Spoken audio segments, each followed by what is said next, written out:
other simple meanings, not such deep meanings, of why it was referred to as the month of Bull. But there's a very interesting story. Cheshvan was hurt because the Beis Hamikdash was ready to be inaugurated. The first Beis Hamikdash was ready to be inaugurated in the month of Cheshvan, and Hashem waited 11 months until the following year, Tishrei, to have the inauguration of the first Beis Hamikdash. That year they ate on Yom Kippur, by the way. It was a 14-day celebration. It went past through Yom Kippur, and they were eating on Yom Kippur. They were allowed to eat on Yom Kippur, the one and only, single time in history. Why is it that Cheshvan was delayed? Why is it that the month of Cheshvan did not get the schus of the building of the Beis Hamikdash? It felt very horrible. The month of Cheshvan felt hurt and insulted. So Hashem says, "Don't worry, I will repay you when the third Beis Hamikdash will be built. The inauguration will be in the month of Cheshvan." Now, however, even though we have to wait till Mashiach to see Cheshvan getting paid back, but even quite before that, even when the actual first Beis Hamikdash was built, something unique happened. And that is that until the first Beis Hamikdash was built, ever since the flood, every 40 days from when did the flood start? The 17th of Cheshvan, and it ended, it rained for 40 days. So Yud Zayin Cheshvan, 17th of Cheshvan, what's the next month after Cheshvan? Kislev. Chav Zayin, from the 17th of Cheshvan to the 27th of Kislev, which is 40 days, every single year, during those 40 days, it rained torrential rainstorms, horrible climate issues. It was scary. It was like a semblance of a Mabul. Not a real Mabul. It didn't kill anybody, but it was a tremendous abnormal rainstorms, floodings.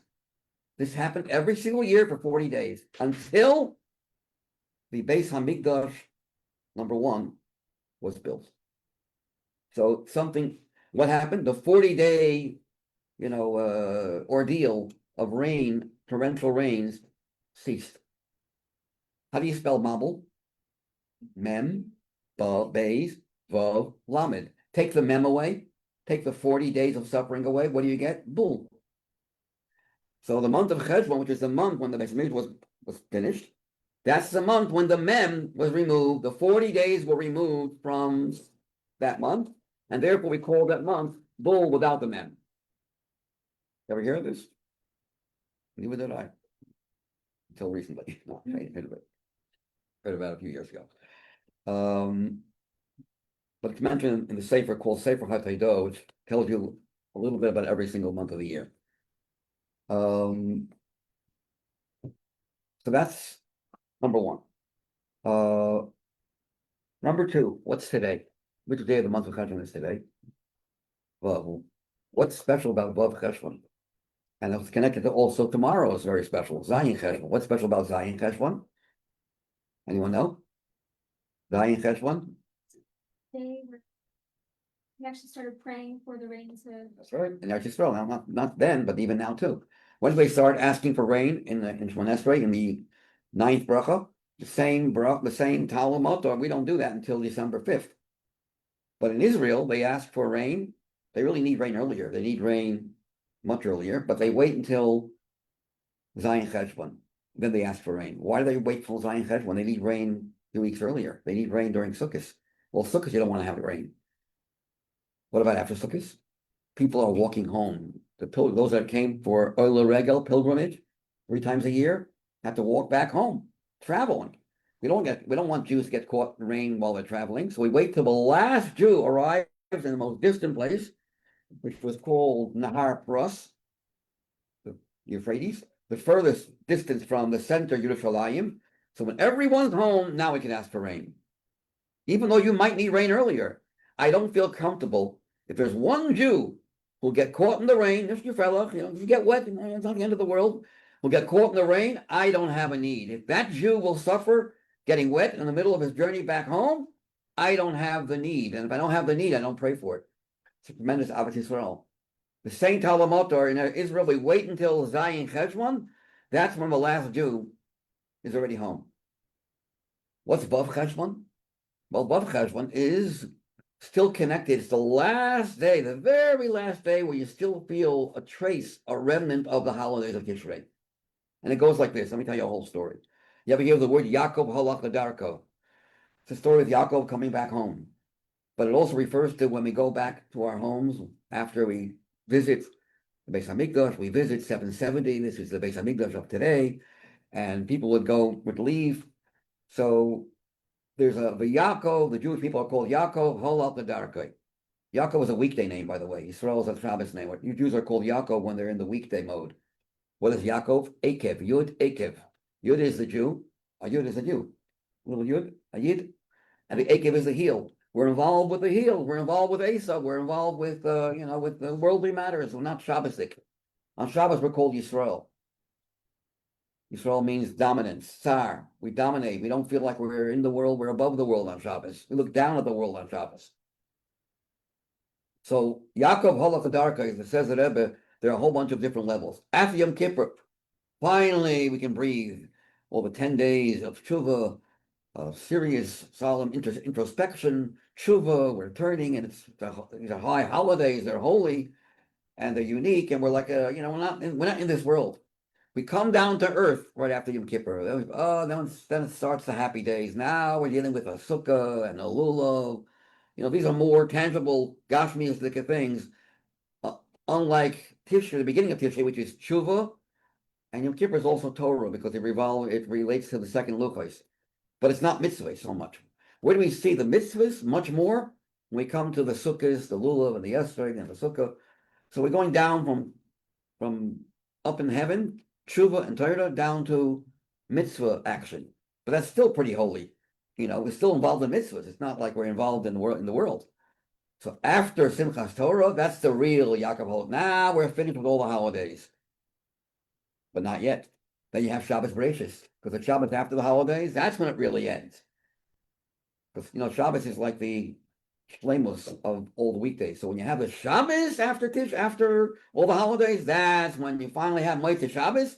Shabbos is over. Now we're going back down to the world, to the mundane world. But not really. Because even after Shabbos Bereshis, there are a few days left in Tishrei where we don't say Tachanon. You know what Tachanon is. We don't say Tachanon until the end of Tishrei. So we still feel Tishrei. Where's the next time? The real Yaakov halach ladarko is when the Jews are still traveling, but they're at the end of the last day of their traveling. It says while they were traveling, they still felt the effects, the influence of when they were in the Beis Hamikdash. In fact, it does say that when they came home, they felt like they're coming home to their tents. They don't live in there. They don't live in Yerushalayim. They don't live there. But they felt, where's the real home? Beis Hamikdash. And now we're coming home to our tents. What's a tent? A tent is not a permanent place of living. They felt like we're going away from home when they were going to home. The real home is Yerushalayim. So until they came actually home, they still had the heritage, the emotions of the experience they had while they were there. In fact, not one single non-Jew ever had a wild thought of maybe stealing some of the land. Because all the Jews were away for the holiday. They were all away. All the Israelis were away in Yerushalayim. No one's home. It's a good time to steal. No one will even desire, covet your land. It's a miracle. And that happened all the way up until the end, until Vav Cheshvan, including Vav Cheshvan.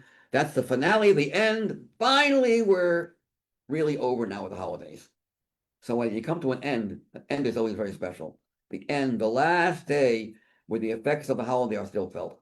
In fact, when you write on a star, on a document, Achar HaRegel, after the holiday, what do you mean by after the holiday? How far after is called after the holiday? Until Zayin Cheshvan. Once you've reached Zayin Cheshvan, it's too far away to call that after the holiday. It's beyond after. After holiday means it's still related to the holiday. It's after the holiday, but you still use the word holiday. Until today. Today is the very last day where you can still say it's after the holiday, after Tishrei. Okay. Anyone here? Everyone listening? I have no idea. Each of the boys are all sleeping. So, no one's sleeping here, but I don't know. It's just okay. So last year we learned a sikha. I'm not going to do it this year. A sikha about the three levels of Noach, Avraham Avinu, and Moshe Rabbeinu. They all prayed. Actually, they didn't all pray. Noach rebuked his people, the people of his generation. But when they didn't listen to him, he didn't say, God, please save them. He did his business. The only reason why he really, you from South America? Israel. Huh? Israel. Okay. Well, I'm wrong on both counts. It's not South, but it's not America. Where from Israel? Here. Tel Aviv. Wow. And you? Also, we are sisters. Your sisters? Yes. Oh, wow. You like each other? Depends when. Tell the truth. You just visiting or you're here to, you're visiting just to be good? We came for teaching, and then we found this. We just spoke about Tishrei, where you walked in. Yeah. Okay. So the last year we talked about how Noah was like a robot, Yes, God, I will listen to whatever you tell me. Hashem says, tell them that they should do tshuva. I will do so. He did so. They didn't do tshuva. Not my problem. He did it only to fulfill his obligation of rebuking them because God told him to rebuke. But there was no feeling. There was no there was no warmth, no interaction with the people. That's one of the reasons why they didn't do tshuva, because he felt cold. When you tell someone, I want you to do tshuva, but you don't mean that, you don't really care about the person, you care about your own personal needs, no one's going to feel cold. You're not going to be effective. Your words will not be effective. If you want to have an effect on someone, words that come from the heart. You care about the person. You don't care about fulfilling your duty to give them rebuke. You want them to really behave. Avraham Avinu was like that. He davened for the Anshe Stone. And he prayed 50 tzaddikim, 45 tzaddikim, 40 tzaddikim, please, until he stopped. But Moshe Rabbeinu did much better. Because Avraham Avinu, why? Because Avraham Avinu stopped. Only in the schut of the tzaddikim did he believe they'll have an influence on these bad people, and therefore maybe there's hope for them. So he davened, God, if there's 50, 40, if there's 10, would you save them? Yes. But below 10, he knew their Anshe Sodom are so evil, so corrupt, that even 9 tzaddikim, less than 10, less than a million of tzaddikim won't influence them. So he stopped praying. He gave up. If he knew it wouldn't work, he didn't daven for them. Moshe Rabbeinu didn't ask, hey, those that sin with the golden calf, Cheta Ego, please, in the merit of me and Aaron and all the great tzaddikim, please save them. He said in their own merit. In fact, I have a story to tell you. When Moshe Rabbeinu was told by God, you know what, I'm going to destroy the Jewish people. I'll rebuild the Jewish people from you. The Rebbe's father, on Purim, he got drunk. The Rebbe's father was high and mashke, and he said the words as follows. The simple shot, when Moshe tells the God, please forgive them, he says, if you forgive them, so Rashi adds, then good. If you don't forgive them, erase my name off your Torah. But the word good is not mentioned in the Chumash. It does say im tisa et chatatam, if you forgive them. The im if you don't forgive them. The word good is not there. You know how the Rebbe's father translated those words? Hashem, you want to use me to destroy the Jewish people? I'm the excuse for being able to destroy the Jewish people? You're going to rebuild Klal Yisrael from me? I'm the guinea pig? Oh no. You know what? I don't want. If I can be used as a reason for you to destroy the Jewish people, I don't want to live. Intisat chatatam, whether you forgive them or not, have my name erased. That's what he said.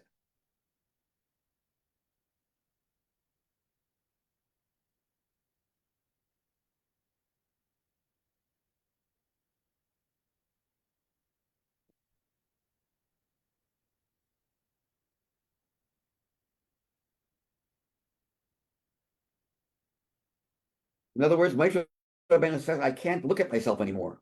The fact that Hashem can use me as a reason to destroy the Jewish people, I don't want to exist. It's pretty heavy. Which chapter is it in the book of Shmos? Chapter 32, verse 32. Lev. Moshe Rabbeinu's heart was so in love with the Jewish people when he heard that Hashem is going to use him as a supposition, a possibility, he shivered. God forbid, chas v'shalom, I don't belong in your Torah. Okay. Wanted to share that with you. Now to the Sikha. The Sikha is Noah Sikha. I usually don't do Sikhas from the previous week, but this is a very powerful Sikha, and it's very important, and I'm going to do it. So pass it down. You didn't learn the Sikha, did you, about why was Noah told to leave the Teva? No? Okay, I'm always scared, maybe. I'm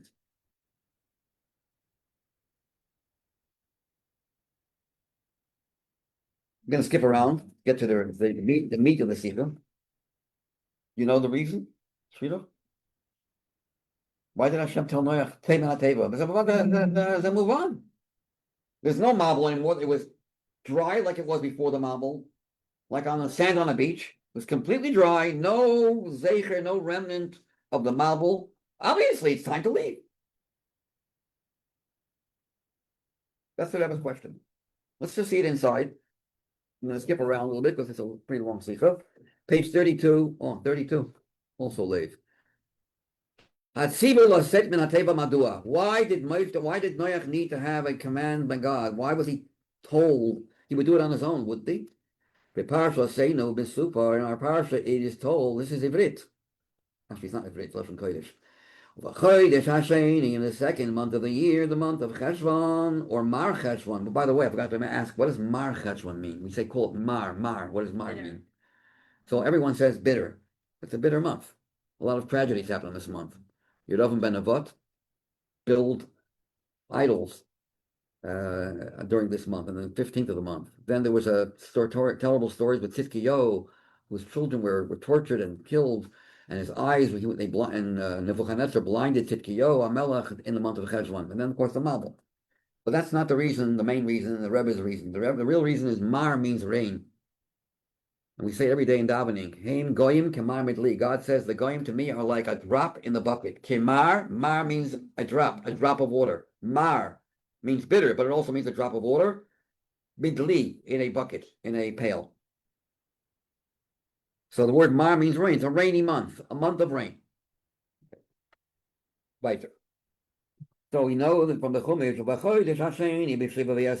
on the 27th day of the month, the land became dry, fully dry. And then afterwards, or you, your wife, all the animals, say, bring them out. Move on. It's not the next paragraph. Move on. It's not understood. Since. What does Yavsha mean? Completely dry. It already said before that Charvu Haaretz. What is Charvu? That it became quite dry, but there was still some moisture, a little mud. It was still the ground was still a little muddy. The sand was not dry sand like on a beach. It was this one mixture of water there still. Then afterwards it says Yavsha, completely dry, just like it was never a mabul. So after it was completely dry, the Rebbe asked, let's skip to the 1, 2, 3, 4, 5, 6, 7. Skip to the 7th line in this paragraph. In the middle of the line, Madua. Why did God tell Noah? Why did he have to tell Noah? Moreover, Lo died with Sibor the Gabi Noach Atzmo was not enough to tell Noah to leave. Ela Nidrash, there was a demand. It was required. Sibor Nifrod, a special separate commandment, Benegeya concerning the Chayas, the animals. Kol achaya ba'ov ba'behemo b'kol haremes haitze, force them out. Haitze means to force them out. Pull them out of the table. You think they wouldn't go out on their own? Animals were locked for a whole year in cages. You open the table, they would go on there. You have to force them? So 2 questions. Why was Noach told? Why wouldn't he do it on his own? Why is there need for a tzibui? And why did the animals have to be forced out? Wouldn't they go on their own? I'm going to tell you one of the answers the Rebbe gives, but the Rebbe says that Rashi does not agree with this answer. The Medrash says that Noah felt he needed permission. He got permission to go in. He had a permit to go in. Hashem told him go in, so he went in. being that he went in with God's command, he had to leave with God's command, even though it was understandable that he should leave by now, but he had to wait for Hashem to give him the green light to leave. But Rashi doesn't say that. Rashi says the reason why he was told to come in was not because he needed God to command him. You know why he was told? Because he was hesitant. He was reluctant. He didn't want to go in. So Hashem told him, no, you can come in. Don't wait. It wasn't like he was giving him permission. He was telling him, why are you staying out there? If that's the case, once the mabul is over, there's no need for him to be told. Another answer, possibly, which the Rebbe rejects, and that is, perhaps the reason why God commanded him to leave was not the leaving itself, but the permit to resume marital relations.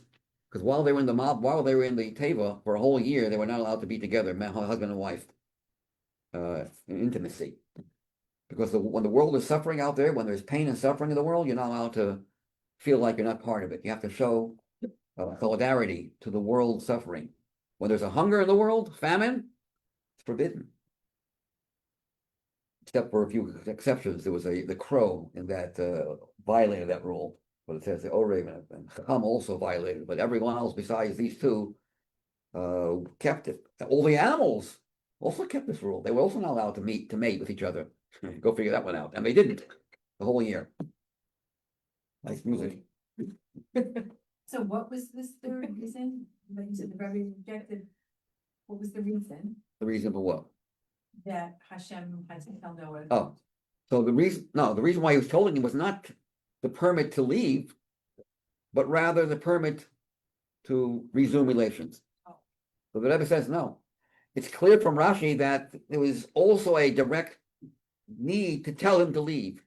And not only that, when it comes to the animals, he's told, force them out, even if they don't want to leave. Why would they want to leave? So we see by the animals, there was a strong, force them out, haitze. Haitze means pull them out. Why wouldn't they want to leave? The answer, guess what?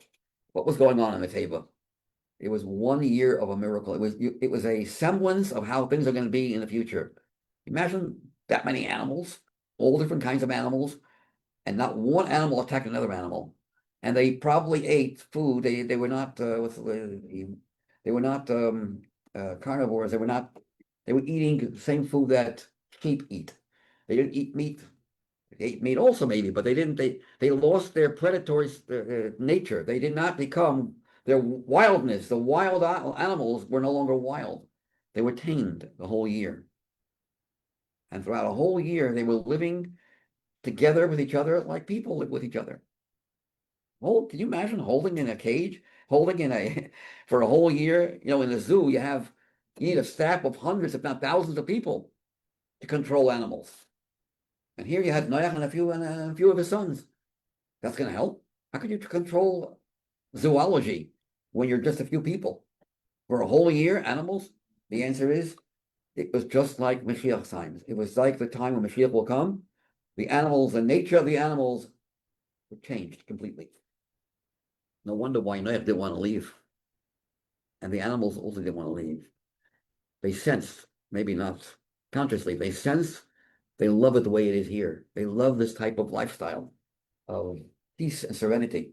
They refused to leave until Noach was forced to leave. Noach didn't want to leave. It's geschmack. Even though he was bit by a lion. There was one story where he was bit by a lion. That's the only exception of one, because he was a little bit lazy and Hashem punished him. But other than that, there was never an event where the animals did any damage, any hurt. So that's the reason, that's the Rebbe's answer. This is the reason why Noach needed a command. I know you love being here. It's like, in Tishrei, we're living in the Teva. What's a Teva? It means an ark. It also means a word. The words of Torah, the words of Tefillah are called a haven, a safe haven to protect you from all the crazy water. The world is crazy these days. There's a lot of called Maim Hazedonim, tumultuous waters of sin, of evil that are flooding the world right now. And in Tishrei, especially in Tishrei, but all year round also, but especially in Tishrei, we feel like, we're running into a bunch of holidays. By the way, Chodesh HaShvi means the 7th month. Tishrei is the 7th month of the year from Nisan. But the word Shvi also means Svi'i. Maze Svi'i? V'achalta v'savota. It was satiated with holidays. It's a month that is packed full with all kinds of holidays. Hasivi'i, we are satiated, we're full. Then you have to leave. Yeah, and come to Cheshvan. Coming to Cheshvan is like leaving the table. We don't want to leave. We want to have Tishrei a whole year around. At least some people feel that way. We'd love to be. I mean, I felt that way when we had the Rebbe with us, physically in 770. No one wanted Tishrei to ever end. It was the most powerful time in the year where you just couldn't, you felt, oh, go back to work again. Who wants to do that? It's such a, we're just basking in the sunlight of godliness because the Rebbe's whole way of living was not normal. It was God. You saw a person who was not in this world. I mean, I mentioned last week or 2 weeks ago, the Rebbe didn't sleep on Sukkot, and he gave out. I mean, we saw Gili Lakos, Revelation was. There's no words to describe it. I can't. If you haven't seen it, you don't know what joy is. Who wants to leave? Noach did not want to leave the teva. The teva is a gigantic word. The word teva also means a word. The words of Torah, the words of tefillah, the words of, holiness, God, Gettlichkeit in Yiddish, godliness. Who wants to leave it? So rewarding. That's why he was forced to leave. It's time for shlichus. What's the time? You have to populate the world. I know it's wonderful inside there. Now it's time to make this world a world where Hashem can dwell. And you got to start with Pru Uravu. So Pru Uravu was not just Hashem telling you can now have, be together with your wives and have children, because before you weren't allowed to, but rather the whole purpose of leaving the teva was to populate the world, was to bring people into the world. Bigashmias and also Baruchnias. Also Baruchnias. Because Pru Uravu doesn't mean only to add Jews into the world and have more children. It also means take those Jews who are, not familiar with Yiddishkeit and bring them into the fold. So this was Noach's shlichus.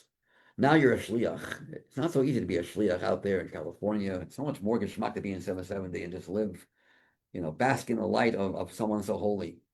You're seeing someone who's the equivalent of the Moshe Rabbeinu in Brooklyn. If I would tell you that the Rambam is coming to the Bechon Liyados tomorrow to give a shiur, you'd probably faint.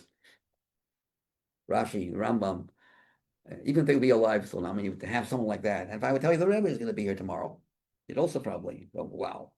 So we had that. We had that. I'm not trying to tease you. We had that. And we saw it, and it was so hard to leave. It was so hard to go away from it. If you didn't live in Crown Heights, you had to leave on shlichus and to leave back to to the dark world. And but that's the whole purpose. That's, what? As much as you enjoy being in a holy atmosphere, that's your enjoyment. How about when Hashem enjoys? Hashem enjoys more when you're out on shlichus. So which is greater? Your tainug, your pleasure, which is finite, or the infinite pleasure of God? Here you're able to cause Hashem himself to have pleasure. That should bring you even a deeper pleasure, that you're able to cause a tainug l'maylo, not your pleasure. You're limited. You're a human being. That's what the Rebbe is saying here in Masechah. Let's skip around. Let's go now to page 35. Question? Yes. So, What's your name? Rachel. Rachel. Those reasons you were giving, and you said that's what the Rebbe's saying here in the Sukha, that we're causing Hashem joy. Yes. So, which piece of that? I missed where that. Okay, well, that's good. I'm learning the Sikha more outside than inside. I'll tell you where it is in a second. I mean, in what way are we causing Hashem joy?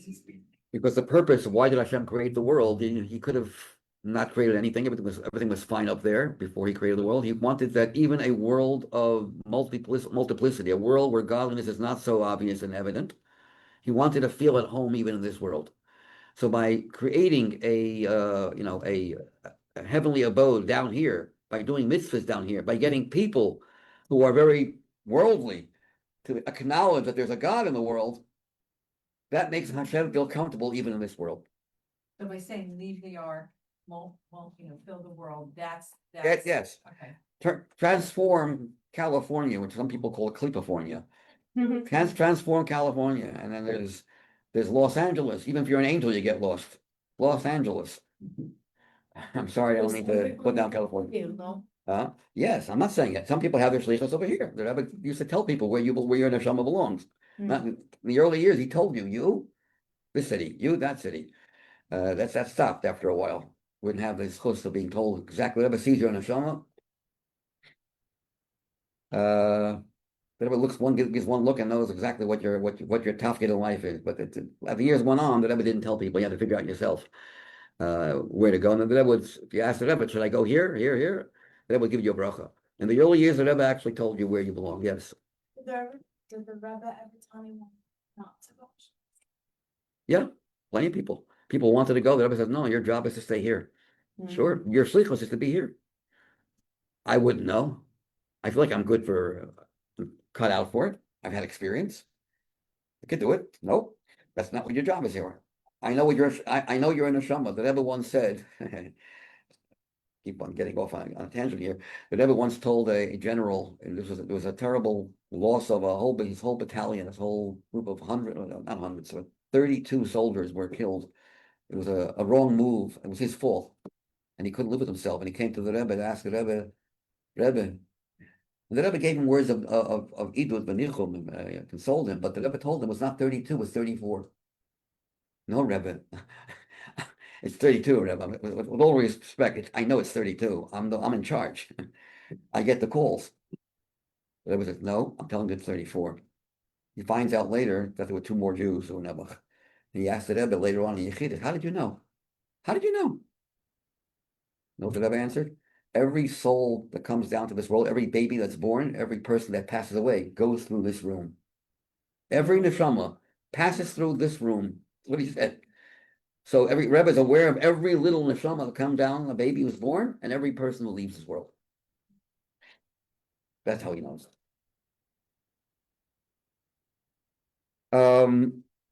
But the Rebbe's, it's easy to sit and enjoy, being a makabel.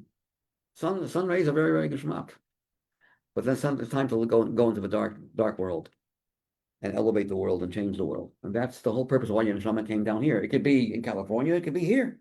Every person has a different tafkid in this world. There are people who were never told to continue college, even though the Rebbe was very much against. There are certain people who already started and went through half of their semesters, or maybe more. The Rebbe would tell them to finish. And you'd think they would. They asked the Rebbe, should I stop and go into yeshiva or go here? No. Since you started, continue.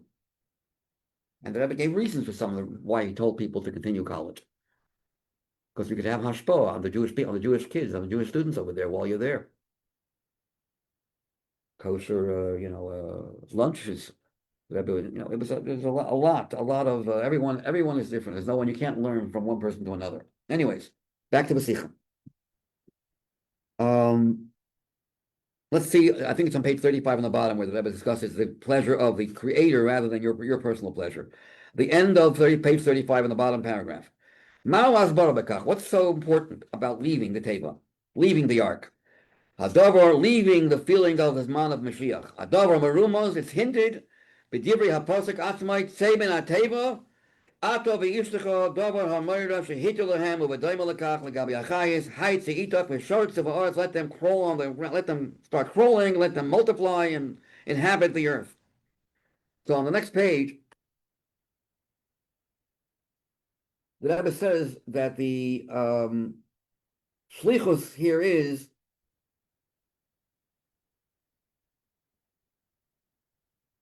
to conquer the world. How do you conquer the world?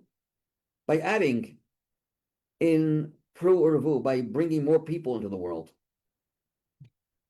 So I'm going to get to this part of a sikha where the Rebbe discusses the importance of having children, a lot of children. This is 1981. I was there in 1981 and 83. The Rebbe spoke against family planning and rejected all the reasons people have for wanting to use birth control, not to. I got into trouble, by the way, 3 years ago, when I learned the sikha. Rabbi Jesky told me one girl was very unhappy with what you had to say. You got to be careful.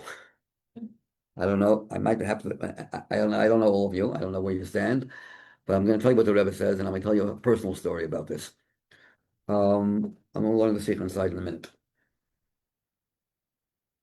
The Rebbe talks about the importance of building families, building a lot of people.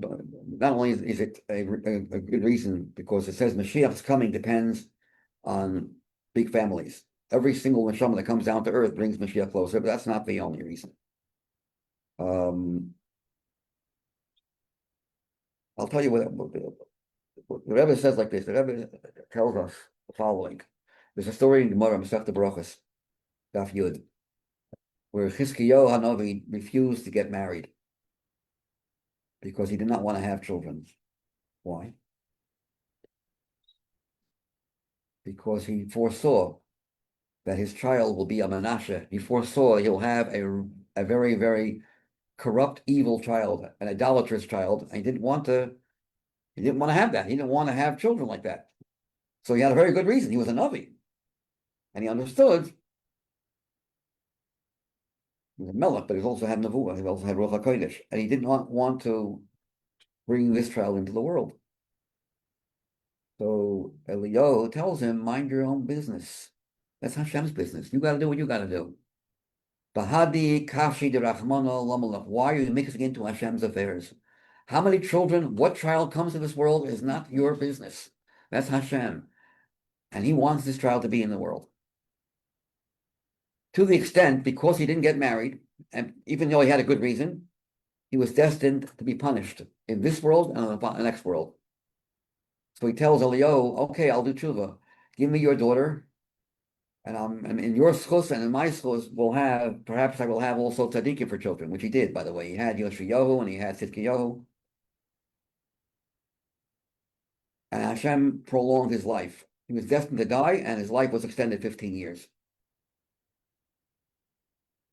So the Rebbe says, even if you make a calculation that is financially very difficult, or I don't have the koicha. So if a doctor, a Rav, speaks to a doctor, the doctor said it's unhealthy, it's dangerous for the couple, it's a different story.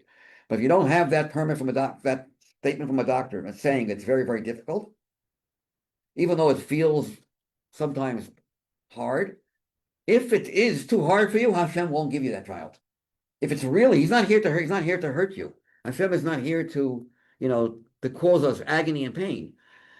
Obviously, he knows best what's best for you. If it's true that you can't take it, even though you don't have an official statement from a doctor saying so, don't worry. You do what you have to do, and Hashem will do what he has to do. If he feels that you're right, you won't get pregnant. Of course, again, if you're not supposed to get pregnant and you do, then it's your thing. That's a terrible thing. Sometimes we tell couples to use birth control, and it's a mitzvah to use birth control. Let's say there's health problems, health issues, mental health or physical health issues, either him or her, or the marriage is on shaky grounds. They're not so peaceful with each other. The marriage might not last. Then don't have children. But if that's not the case, if there's no problem in shalom bayis and there's no mental health or physical health, it's just we want to get to know each other better. We want to have more time. We want to have more honeymoons. Honey is very sweet, and the moon is also very shiny at night. We will love honeymoons one after the other. Not for a few months, but you could have a honeymoon. It takes 9 months to have a baby, and doesn't always mean you're going to get pregnant right away. So you could don't worry about it. Hashem knows what's best for you. Not what you think is always best for you. Not always things that are sweet are always good for you. You eat sweet foods, you feel like vomiting and get nauseous later on sometimes. It feels good only for the moment. Every person goes through. Huh? About peaceful? About what? That it doesn't last. What doesn't last? You could throw it. I say, but sometimes you have sweet food, it tastes very good, and then you feel nauseous. Afterwards. Every person goes through in life, and which one you want to happen first? So sometimes you got to go through it's not so easy. Life is hard. Children's hard. Raising children, and then at the end you go, I have one child in California, one in Eretz Yisrael, one in Australia, one in Florida. I can go visiting in my old age. I can now visit 8 children. I can take a trip around the world and enjoy. Sit back. Here's my grandchildren, my 35, 45, 50 grandchildren, and my 20 great grandchildren. At the age of 80, then there's honeymoon. Enjoy each other, go out to a different restaurant. 10 years down the road, you have one child, doesn't give you very much nachas, and then you have another child, and then that's enough, and two children, and then they put their parents in old age homes after a while, and then you don't even know who they are. Oy. It doesn't always work out so, but this is the secular way of life. This is, I'll tell you a little story. I told a story when I think last year or 2 years ago. I told it again, most of you are new here. I teach Hasanim. I teach, guys who are getting married. All the laws of the customers to know. And I always talk about not to use birth control unless you have all those three excuses. Mental illness, and you shouldn't get married in the first place. But if you got married and there's something going on, there's an illness, yes, that's a different story. So I mentioned to a guy who was very chilled. I knew I'm going to have problems telling him this. I said to him, I know you're not going to listen, but I'll tell you. I have to tell you anyway. I tell everyone, and that is, I gave him the whole 9 yards about the importance of not waiting, delaying. And I felt if I'm going to tell him about Mashiach, he's going to thank you very much about Mashiach. Yeah, okay. Let Mashiach worry. He doesn't care about Mashiach. He cares about himself. If I'm going to tell him that it's a big mitzvah, I'm going to listen to me. So here's what I told him. I told him, listen, there are so many people out there, Nebuch, who are married 5, 6, 7, 10 years, and they just don't have children. And could be many reasons for it. In fact, there could be no reason for it, which goes to show that every child is a miracle. Without Hashem's hand, not for Hashem intervening, it would be impossible to have children. It's really a miracle. We get used to it. Because there are a lot of couples who are 100% healthy physically. There's nothing wrong with them. They don't have any children. And the doctors have no medical explanation for it. You know why? Because without the third partner, you can't have children, even though you think, well, no, it's not a miracle. It's part of nature. It's a miracle that it's part of nature. In fact, my wife's obstetrician, who delivered all our babies, used to say, as the baby was born, he said, another miracle. Another miracle. Wow. This is a guy who delivers babies on, galore, one after another. I think 97% of people in that field who deliver babies are staunch believers in God. Because they see it's an open miracle. Tiny, tiny, tiny nothing. It's almost like creating ex nihilo, yesh me'ayin. It really is. But we're so used to it, we take it for granted. It's koyach ha'ein sof. It's the infinite powers of God in this world. It's infinity. And you are introducing infinity in the world by having children. I didn't tell him that. I'll tell you what I did tell him. There are people who are waiting to have children, and the Nebuch, what they would give everything they own to have a child. And I can wait 5 years. You're telling God, I'm not ready, God. Hashem says, no, wait. Okay. And 5 years down the road, 10 years down the road, now you decide, let's have a child or two. Hashem will say, okay, but I won't give you the child you were supposed to have. You were supposed to have a nachas child, a child that would really make your life enjoyable and a pleasure you can't put into words. There's no greater pleasure than having good children, by the way. You'll find out. It's the greatest pleasure on earth. When your child behaves, you see the nachas. There's nothing like it. It's a human being. It's part of you. It's an extension of the person. Besides being a mitzvah, besides being a mitzvah, we introduce God into the world because it takes infinity to have a child. And by the way, parenthetically, the woman has more of the power of procreation than the man does. The power to procreate is in the woman. The man triggers that power. The woman is the one who actually produces yesh me'ayin. It's like the earth. You put a seed in the earth, it's the actual earth minerals that have the power to make things grow. The seed just decides what should grow. It triggers, it arouses, awakens that power. The same thing is true, the male and female. The female has the power to create yesh me'ayin. The male does the job of awakening that power, revealing it. Like planting a seed. Women are sometimes compared to the ground, the earth, in a good way. Earth is a source of production. earth, source of growth. Um, I'll give you a whole, not to get into that right now, but women are rooted in Hashem much deeper than men. They're rooted in what we call God is endless and he's also beginningless.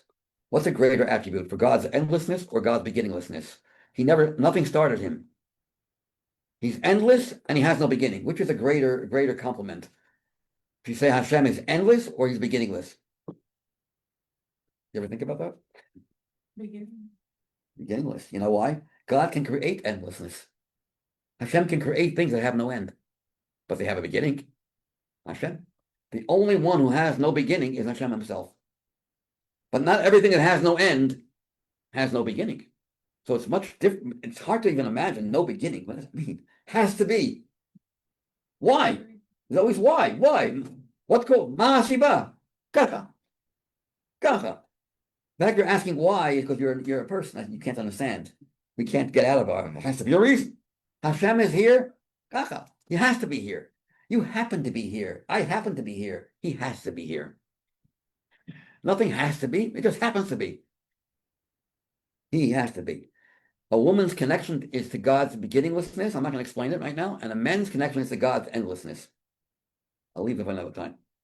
So you're rooted deeper. Now, here's what I told him. I told him, is it worth it? It's a little bit hard to have children right now. You lose out on the honeymoons, lose out on all the, enjoyment with your wife, going out every night, and enjoying, getting closer to each other and all that. Truth is, the baby makes you having a child makes you much closer than anything else, you should know. The baby is part of you, part of both of you. That little child is part of mommy and daddy. So I told him, is it worth it to have? And Hashem says, I'm not going to give you that child. I'll give you another child. It's going to cause you some aggravation. You caused me aggravation by waiting. I'll give you a child you're not going to enjoy so much. Maybe a child that'll be chutzpahdik, that won't have any respect for their parents. Is that what you want? Well, you asked for it. When I told you yes, you said no. Now when you say yes, I say no. So I told him that, and he said, okay, Rabbi, thank you, but no thank you. It didn't help. You're not the Rebbe. If the Rebbe would tell me this, I would feel different. I would think about it at least. Okay. The next class he came, and he says to me, Rabbi, you wouldn't believe what happened. I went to the Ohel with my collar for a different reason. I come out of the Ohel and go into the video room. What's playing? That sikha of thousands of sikhas. What's playing? That sikha having to have children, and the Rebbe spoke against family planning. It causes shalom bias issues. When you didn't want, she became pregnant without wanting to become pregnant, it causes a lot of issues. Don't plan. Let Hashem plan for you. And Hashem, and the Rebbe was saying it very loud, but he was animated. He was animated. He was very, very emotional when he was saying this. They shivered. Wow, what are the odds for this sikha to play exactly when I come out of the OL? They decided, okay, I guess the Rebbe is telling us. And the baby, they were together. They didn't use the birth control, and 10 months later, the baby was born on Gimel Tammuz. Wow. And they named the baby Nachum Mendel. He tells me a while later, Rabbi, you're right. This baby, we are so close to each other right now. We enjoy this trial. It's like there's no other. The baby is so sweet, so cute, so delicious. I told him like this, you know what the reason is why a nachas child comes from a child you don't want? Sometimes when you don't want a child, you think you don't want it because you have other things in mind. The Satan is trying to stop you from wanting to have a child because the Satan does not want a special child, a nachas kid to be born. The Satan does not want this neshama to come down to earth. So it makes you feel, he puts all kinds of thoughts into your head. No, it's not time right now. We're not financially stable yet. We're not this, we're not that. We're not get to know each other better. All kinds of good excuses. But the real reason why you don't really want this, because the Satan is speaking through you and saying, no, no, no, no, no. So it's a sign. If you don't want to have, sometimes when you don't want something, and it's very hard, it's a sign that it's really for you. Something special is about to happen. Or maybe not. It could also be in the schus of your iskafia, of your saying yes, even though you don't want to say yes. Hashem will reward you and say, I'll give you a trial that you wouldn't think you're worthy of. Because you did what you did, and it wasn't easy for you to do it, I will also break my rules and give you a child that you wouldn't think should be your child, a real special kid, a kid that really will give you a lot of nachas and you'll be so proud of. You'll be bragging about this kid for the rest of your life. So in the schus of your breaking your natural desires, Hashem will also break his rules. Yes. Wanna wait, what is Shana and Shana to get to know their partner better? Just talked about that. Especially especially in the Finnish world, you're dating for. You get to know each other. You get to know each other when you're pregnant. Again, it takes 9 months. So But yeah, how long does it take to know each other? 5 years? And you get to know each other with the baby born also. Who said the baby's going to be born right away? If you really need to know each other and it's causing an issue in the marriage, Hashem will also wait. He'll make sure that you're not going to get pregnant right away. If it's true that you really need this, have we talking a lot of time? Have we talking? There's a creator here. He's not looking to hurt us. He's looking to help us. If he says if he issues a command to have children, obviously he's not here to, cause agony and pain and suffering and limit your husband-wife relationship. He wants that. He wants shalom bayis. The same God who wants you to have children wants you to have shalom bayis, wants you to enjoy marriage too. Enjoying each other is also very helpful in having children. I'm speaking of some sensitive issues here. It's very important. Love, husband and wife love is not just it's extremely important. Part of it. So if Hashem says to have children right away, he's not going to do it on the expense of a lack in your shalom bayis with your husband. It must mean, if it's true, if you need it more, if you are a couple that needs more time, then Hashem will give you more time. Trust one another. The Father knows best. Where's our trust in Hashem? Again, unless there is a medical reason, real reason, then it's a different story. Then you go by the books, then you go by the rules. The rules are you got to be careful. If you're not well, you're not going to have any children. But if everything is, I know there are a lot of dispensations that are given to couples. Today, she says, I can't, I'm too scared. She has, it happens often. The college teacher didn't do a good job in trying to assuage the fear of the child of the kala, and the kala just can't. Maybe there is some mental issue here. She created a mental issue. I'm too scared to have children. I'm just so scared. I don't want to be a mother so fast. I just got in. They're married. We only know each other for 4 months, 3 months, 2 months. I understand that. We understand those feelings. But you have to have trust in the one above that if there's a need for a longer time to be together, you'll have a longer time together.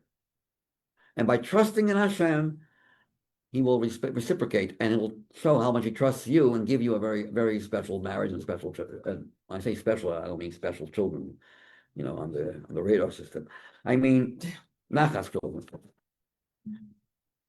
So I'm going to probably get in trouble after this year here. I can feel it. No. No? Okay. I got in trouble 2 or 3 years ago. I almost lost my job here. Yeah, so not really. I'm exaggerating a little bit. Rabbi Jesky and I love him. We're very good friends, and I respect him very, very highly. He's an amazing person. One of the most Hasidic. I mean, he's the ultimate chassid, as far as I'm concerned, in Crown Heights. You want to have a chassid, a real mensch, and when you hear this, a decent, down to earth, and also a very Hasidic person, and emistic, and no ego whatsoever, personifies what the Rebbe wants. That's Rabbi Jesky. So we love each other. We're very special. It's a very, very special person. You're very lucky to have someone like that. And it goes for the whole staff here. It's also very special, not just him. I don't know everyone here, but I know a lot of the rabbis here, and they're very, very, very unique. They're very lucky, and they're lucky to have you also. Works both ways. Okay, so we got carried away here. And the Rebbe says, when you go on shlichus, don't think you're doing it, mesiras nefesh. It will help you. You'll gain from it. Not only is it important to serve Hashem, you're actually serving yourself too. You will also gain tremendously from the shlichus. Because if you help another person in Yiddishkeit, your mind will become, says the Tzemach Tzedek, 1,000 times sharper. And it's not a hypothesis. It's not just exaggeration. It means literally what you would have taken you 1,000 hours to figure out, you can figure out in 1 hour. Your mind will become sharper, clearer, 1,000-fold by helping out another Jew in his Yiddishkeit, his or her Yiddishkeit. I'm going to end with a story here. I didn't tired today. I can't learn too much. I just heard a story this past Shabbos. I'll share a story, okay? There was a woman who was from upbringing, and she, drifted to the extent that she didn't even come to shul on Shani Yom Kippur. But one of Hashanah, she felt, what's wrong with me? I didn't hear shofar today, and it's 4 o'clock in the afternoon. Day is almost over. And I'm just going about my business like it's a regular weekday. She wasn't keeping anything, and she felt very, very uncomfortable. Shofar, no shofar. And it was like a place, it was in some kind of town where didn't feel like there's going to be a chance for her to ever hear shofar. 5 minutes later, Chabadnik comes knocking on her door with a shofar. I see a mezuzah on your door. You're Jewish, obviously. Did you hear shofar today? No. Who brought you here? And she tells him the whole story. He blew shofar for him. She tells him the whole story. I just had this thought in my mind, like I silent prayer to Hashem, and you walked in. Let me tell you my story, he says. I have an autistic child, a child who's autistic, and he goes walking around. He walks around. But what happened was, we talk, but he can't talk. But we use a computer. But on Shabbos, I can't use the computer. So he opens the siddur and goes to the Aleph base. And he pointed, Shlichut, Shin, Lamed, Yud, Chet, Shlichut, Shlichut. Oh, my son probably means I should give a shofar. He takes the shofar. And the son and this little autistic kid starts running away, running down the block, down this block, that. I have to run for him. And the kid stops right at this woman's house. Wow. You see, oh, mezuzah. So my son pulled me to you. The Eibusha runs the world. Don't forget that. Hashem runs the world. He knows you better than you know yourself. I guarantee you. He knows exactly what you need, cares about you more than you care about yourself. He's our Father. So you have to just feel that. That's what we need to read. A lot of these hostages I mentioned last week were incredible. These are incredible people. One guy says to Hashem, how are you feeling? How can I help you? What do you need me to do for you? After suffering in the midst of his hellhole in Gaza. This is a Jew who's gone through any. So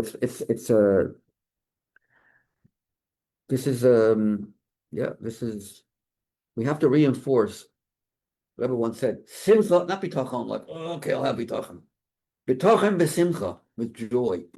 We have bitachon besimcha. Simcha breaks through all barriers, all the barriers, including the barriers of the way how we think, of our perspective on life. Simcha breaks through that, and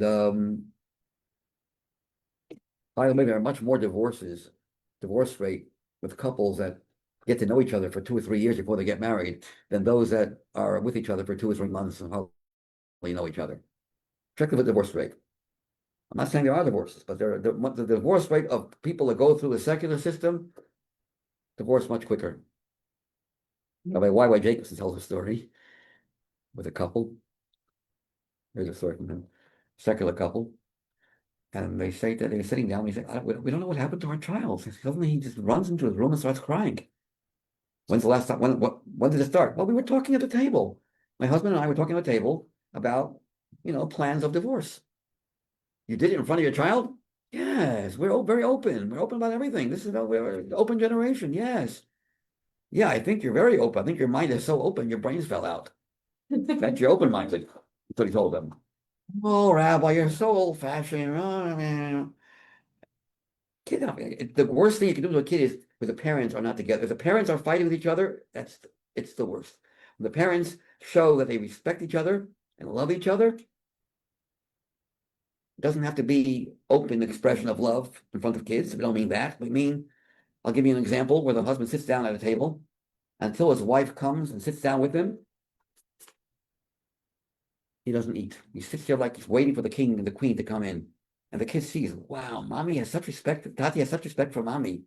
Tati loves mommy. And he talks to her like he talks to someone he loves. You can tell the way he's talking. Doesn't say I love you in front of the kid, but just the way he looks, the way they look at each other. The kid sees that. It's like, security. The kid feels, because the kid is part of both of you. And you're slicing him in half, or her in half, when there's friction.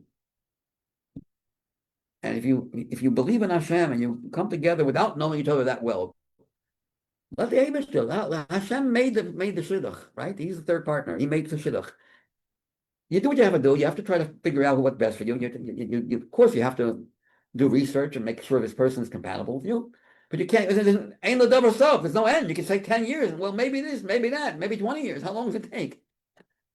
So you have to have trust that after 5 or 6 times together, whatever gave 5 or 6 times together, a few weeks, a month, 2, you're ready.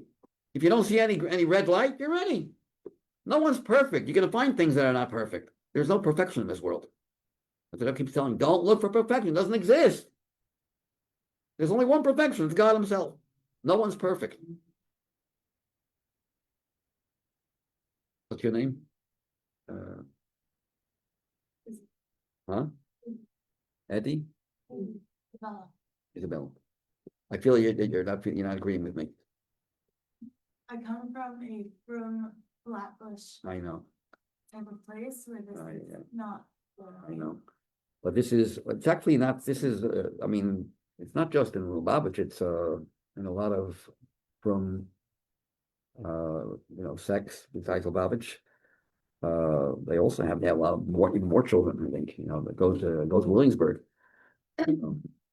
But the Lubavitch family, the amount of children we had, the average was 6 or 7 at one time, and after the Rebbe said the Sikha, it went from 6 to 7 to 9 or 10 as an average. Oh my God. The guy called a radio show. What do you do for a living? And how many kids do you have? I have 12 children. Oh, you're a school teacher. No, I have 12 children. I don't have, I can't even imagine. 4 or 5, like, wow, how do you manage 4 or 5 children? And you have a whole bunch of kids around the Shabbos table. Each one says, I tell you, beautiful. It's a beautiful life. President Johnson, President Johnson, before he became president, he visited my uncle who lived in Texas, San Antonio, Texas, and he came and he saw the kids around the table sharing Divrei Torah. He came to Friday night and he saw the candles. Why don't we have this in our religion? This is so beautiful. Wow. Each kid is saying, and there's such harmony and peace. Doesn't always work that way, but it's harmonious, it's peaceful. We don't have that by us. Everyone's fighting with each other. There's no one night we sit together. That's not the reason you have to keep Shabbat, but it really serves as a fringe benefit that families join together. Anyways, I didn't learn much from the Sikha, but whatever. Have a wonderful day.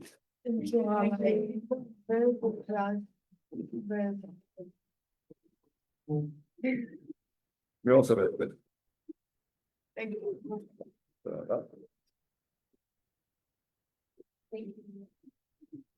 You want.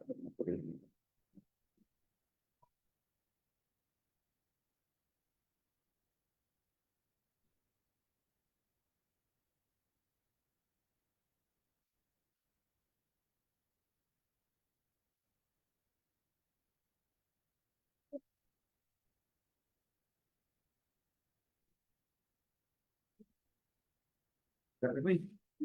That with me? I don't know. I agree with that.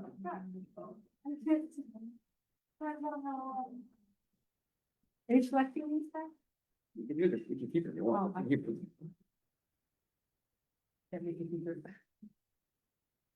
I agree. Thank you for coming. It's always a pleasure to have you. It's nice to be here. Yeah. Thank you. You. You're here on one night. Oh, say, Who was older? Yours? no, Older? I'm fine. You're older. Not me. My good thing. Now go to the side.